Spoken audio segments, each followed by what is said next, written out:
ये है सुजुकी के बलिनो फेसलिफ्ट, जो कि एक बार फिर से टेस्टिंग के दौरान स्पॉट हुई है एंड अलग अलग एंगल से कुछ नए स्पाई शॉट हमारे पास आ चुके हैं। Then we have the Hyundai Creta next generation, जो कि पहली बार पहाड़ों में टेस्टिंग के दौरान स्पॉट हुई है। और इसी के साथ और भी बहुत सारे टॉपिक्स हैं जो कि हम इस वीडियो में कवर करने वाले हैं, तो एंड तक जरूर बने रहना। चलो आज के इस वीडियो को जल्दी से शुरू करते हैं, बट उससे पहले आज का सवाल है आपके सामने। तो भाई, क्या आप सिर्फ इस स्टीयरिंग व्हील को देख करके पहचान सकते हो कि यह कौन सी गाड़ी का स्टीयरिंग व्हील है?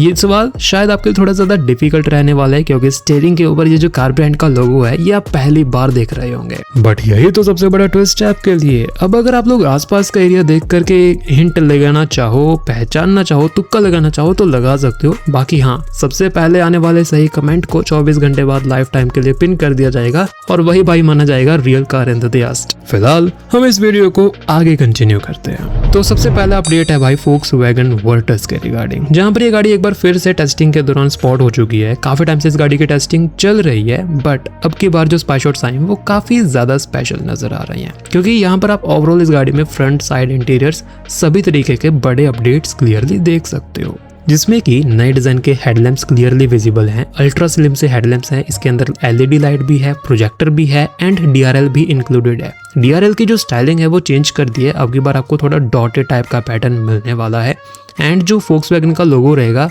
आई एम जस्ट एक्सपेक्टिंग कि इसके अंदर भी एल्यूमिनेटेड फिनिश आ सकती है। बाकी कनेक्टेड DRL के चांस थोड़े कम ही हैं और अगर ना ही आए तो ही बेहतर रहेगा। फ्रंट बम्पर देखोगे तो ये भी चेंज्ड रहने वाला है, जिसमें कि फॉग लैंप्स सबकी बार थोड़े और ज्यादा नीचे की तरफ प्लेस्ड रहेंगे। साइड व्यू में एकमात्र चेंज रहने वाला है नए डिजाइन के अलॉय व्हील्स का। सो इन फ्यूचर आपको 16 इंच के नया डिजाइन मिलने वाला है, प्रोफाइल वाइज चेंज नहीं हो रहा है। एंड अगर रियर से देखोगे तो आपको नए टेल लैंप्स मिलने वाले हैं, नया बम्पर मिलने वाला है एंड हाईली चांसेस हैं कि कनेक्टेड टेल लैंप्स इस गाड़ी के अंदर ऑफर की जा सकती हैं, जो कि कैमोफ्लेज के बाहर से भी नजर आ रही है। इंटीरियर्स में अगर आप थोड़ा झांकने की ट्राई करोगे तो डैशबोर्ड पूरे तरीके से कैमोफ्लेज से ढक रखा है। सो हाँ, अपडेट एक्सपेक्ट कर सकते हैं, बट इंफोटेनमेंट सिस्टम अभी भी फ्लोटिंग टाइप की नहीं आ रही है, तो बड़ी सारे इंफोटेनमेंट सिस्टम की उम्मीद थोड़ी कम ही रखना। ऑल्सो स्टीयरिंग व्हील के ऊपर की सिल्वर फिनिशिंग भी एज इट इज सेम नजर आ रही है, तो स्टीयरिंग में भी कोई चेंज नहीं आ रहा है। और इन सब के अलावा क्योंकि इंजन में कोई चेंज नहीं आ रहा है, तो पावर, परफॉर्मेंस, माइलेज, इन सब में भी कोई चेंज एक्सपेक्ट मत करना। नेक्स्ट न्यूज की बात करें तो फाइनली Hyundai ने न्यू जनरेशन Hyundai Creta की पहली झलक ऑफिशियली रिवील कर दी है एंड इस गाड़ी की जो टेस्टिंग है वो अभी तक ग्लोबल मार्केट में ही चल रही थी, इंडिया में कोई नामो निशान नहीं था। एक बार ये स्पॉट हुई थी, बट उसके बाद Hyundai ने टेस्टिंग रोक दी थी। सो इंडियन मार्केट के लिए तो फिलहाल i20 की नेक्स्ट जनरेशन हाल फिलहाल में लॉन्च नहीं होने वाली, बट जब भी लॉन्च होगी तो उसके अपडेट्स भी हमें कुछ ऐसे ही नजर आएंगे। तो अगर आप पहले झलक को थोड़ा ध्यान से देखोगे तो इसमें आपको कनेक्टेड DRL अब इंक्लूडेड मिलने वाले हैं, जिसमें कि DRL का पैटर्न भी थोड़ा सा वाई शेप का रखा गया है। प्लस हेडलैम्प्स की तरफ देखोगे तो आपको 3 प्रोजेक्टर मिलने वाले हैं थोड़ा सा क्रोम ट्रीटमेंट के साथ, जो कि मस्त लग रहे हैं, जिसे हम थोड़ा सा बुगाटी स्टाइल भी कह सकते हैं। इसके अलावा रशलिन की तरफ से एक और नई पोस्ट आई है, जिसमें कि आई एम नॉट श्योर कि ये कोई रेंडर है या फिर कोई रियल इमेज है, बट जो गाड़ी है कुछ ऐसी नजर आ रही है। देखने में मुझे काफ़ी हद तक एक रेंडर ही लग रहा है, क्योंकि अगर आप हेडलैम्प्स की तरफ देखोगे तो इसमें किसी भी टाइप का क्रोम ट्रीटमेंट नहीं है। So I am just expecting it's AI generated image, but हाँ, लुक्स वाइज अगर आप लोग समझना चाहो तो कुछ ऐसी रहने वाली है। नया बोनट, Hyundai का लोगो, सब कुछ ऐसा नजर आएगा। बाकी फिलहाल के लिए तो ये गाड़ी मुझे अभी वाली i20 से थोड़ी ज्यादा बेटर लग रही है इन टर्म्स ऑफ लुक्स। बाकी इन फ्यूचर जैसी कुछ रहेगी हम आपके साथ शेयर कर देंगे इस चैनल पर।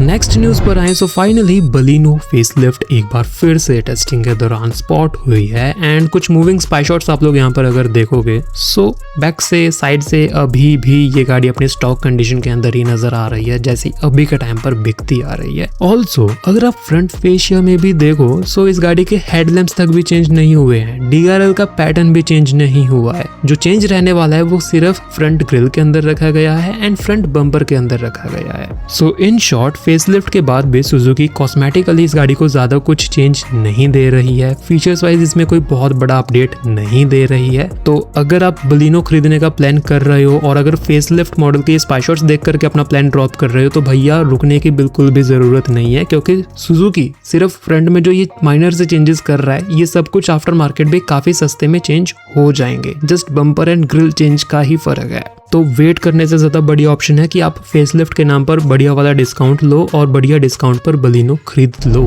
नेक्स्ट न्यूज़ की बात करें तो Hyundai ने न्यू जनरेशन क्रेटा को फाइनली पहाड़ों में टेस्टिंग के लिए रवाना कर दिया है और एक क्रेटा नहीं बल्कि तीन क्रेटा यहाँ पर स्पॉट हुई है, जिसमें कि ये वाला तो थोड़ा मिड वेरिएंट है, लोअर वेरिएंट है, फीचर्स भी इसमें थोड़े कम से ही नज़र आ रहे हैं।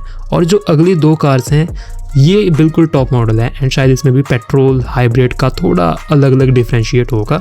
सो यहाँ से मैं एक उम्मीद लगा करके चल रहा हूँ कि हो सकता है जनरेशन चेंज के बाद क्रेटा का इंजन परफॉर्मेंस इन सब में भी थोड़ा सा बदलाव हमें देखने को मिल सकता है, जो कि होना भी चाहिए क्योंकि देखो क्रेटा अब पहले से ज़्यादा बड़ी हो चुकी है, लंबी हो चुकी है, भारी हो चुकी है। ओवरऑल हम इसे कह सकते हैं कि थोड़ा अल्कजार वाले डायमेंशंस में आ चुकी है और अगर सेम इंजन अगर इस गाड़ी के अंदर रखेंगे तो पावर लॉस भी होगा, माइलेज ड्रॉप भी होगा, जिससे इस गाड़ी की सेल्स पर फर्क पड़ सकता है। सो बेटर रहेगा कि Hyundai इन्हीं इंजन्स को थोड़ा सा ट्यून कर दे, थोड़ी सी पावर एक्स्ट्रा दे दे ताकि पावर लॉस फील ना हो। प्लस हाइब्रिड भी इस गाड़ी के अंदर साथ के साथ लॉन्च कर दिया जाएगा, इस साल सेल्टोस में भी आने वाला है। सो इंजन में तो चेंज करना Hyundai की मजबूरी रहेगी ही एंड आई थिंक इस टाइम पर Hyundai इन्हीं नए इंजन्स को टेस्ट कर रहे हैं, नई पावर को टेस्ट कर रहे हैं। देन बात करते हैं नेक्स्ट न्यूज़ की। सो फाइनली मारुति सुजुकी ने फ्लेक्स फ्यूल टेक्नोलॉजी को ऑफिशियली इंडियन मार्केट में लॉन्च कर दिया है, वो भी वैगनार के थ्रू। तो मतलब फिलहाल ये जो वैगनार आप लोग देख रहे हो इसमें फ्लेक्स फ्यूल टेक्नोलॉजी यूज़ की गई है। सुनने में ऐसा लगता है कि भाई क्या ही बढ़िया टेक्नोलॉजी आ गई होगी, बचत ही बचत होगी, बहुत कुछ बदल जाएगा, बट सीरियसली कुछ नहीं बदलने वाला। चलो मैं आपको एक नॉर्मल बंदे की तरह साफ सीधी भाषा में बताता हूँ ये सब कुछ है क्या। देखो फ्लेक्स फ्यूल टेक्नोलॉजी का मेन लेना देना है इथेनॉल के साथ, वही इथेनॉल जो कि गन्ने के जूस से वेस्ट से बनता है, मतलब नेशनल बायोफ्यूल है एक टाइप का, जो कि कुछ दिनों पहले ज़्यादा वायरल हुआ था E20 के नाम से, जब पेट्रोल में 20% तक का इथेनॉल यूज़ किया जा रहा था और उसे नाम दे दिया था E20, जिससे शायद आपके 2 व्हीलर 3 व्हीलर या फिर 4 व्हीलर को कुछ ना कुछ नुकसान हुआ होगा। रबड़ के पार्ट्स की मेंटेनेंस थोड़ी सी बढ़ जाती है, थोड़ा सा रस्टिंग वगैरह का इशू हो जाता है एंड माइलेज वगैरह ड्रॉप हो जाती है। सो इन्हीं सब चीज़ों को फिक्स करने के लिए सुजुकी ने अपनी फ्लेक्स फ्यूल कार को लॉन्च किया है, जो कि E85 यानी 85% तक की ब्लेंडिंग तक को भी नॉर्मलाइज कर सकती है।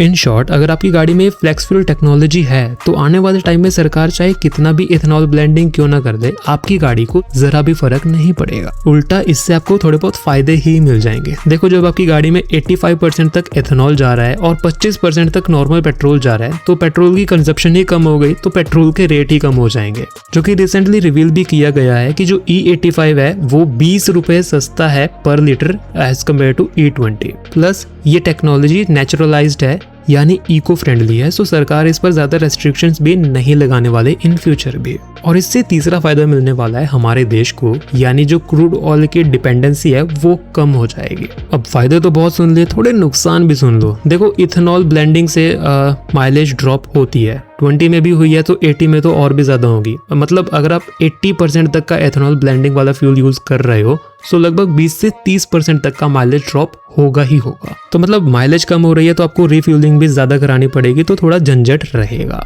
दूसरा नुकसान है कि अभी के टाइम पर ये टेक्नोलॉजी काफी ज्यादा फ्रेश है, तो इंडिया को इसे अडॉप्ट करने में थोड़ा टाइम लगने वाला है। मतलब इंडिया में जितने भी पेट्रोल पंप हैं इन सभी में E80 फ्यूल का अलग से पंप लगाना पड़ेगा, जिसके लिए थोड़ा टाइम लगेगा। बाकी तीसरा नुकसान तो शायद आपको पता ही होगा, अगर आप अपने पुराने व्हीकल या फिर E20 वेरीफाइड व्हीकल के अंदर ये E80 फ्यूल डलवाओगे तो भैया काम खत्म हो जाएगा। And that's it. So overall ये थे कुछ प्रोज एंड कॉन्स एंड ये थे वो सारे नए updates regarding last week car news, जो कि मुझे लगा थोड़े ज्यादा इंटरेस्टिंग है एंड आप लोगों के लिए जानना थोड़ा ज्यादा जरूरी है। तो बस इसी के साथ आज की वीडियो को हम इतना ही रखते हैं और मिलते हैं आपसे कल एक नए कंटेंट के साथ। तब तक के लिए bye bye, tata, see you.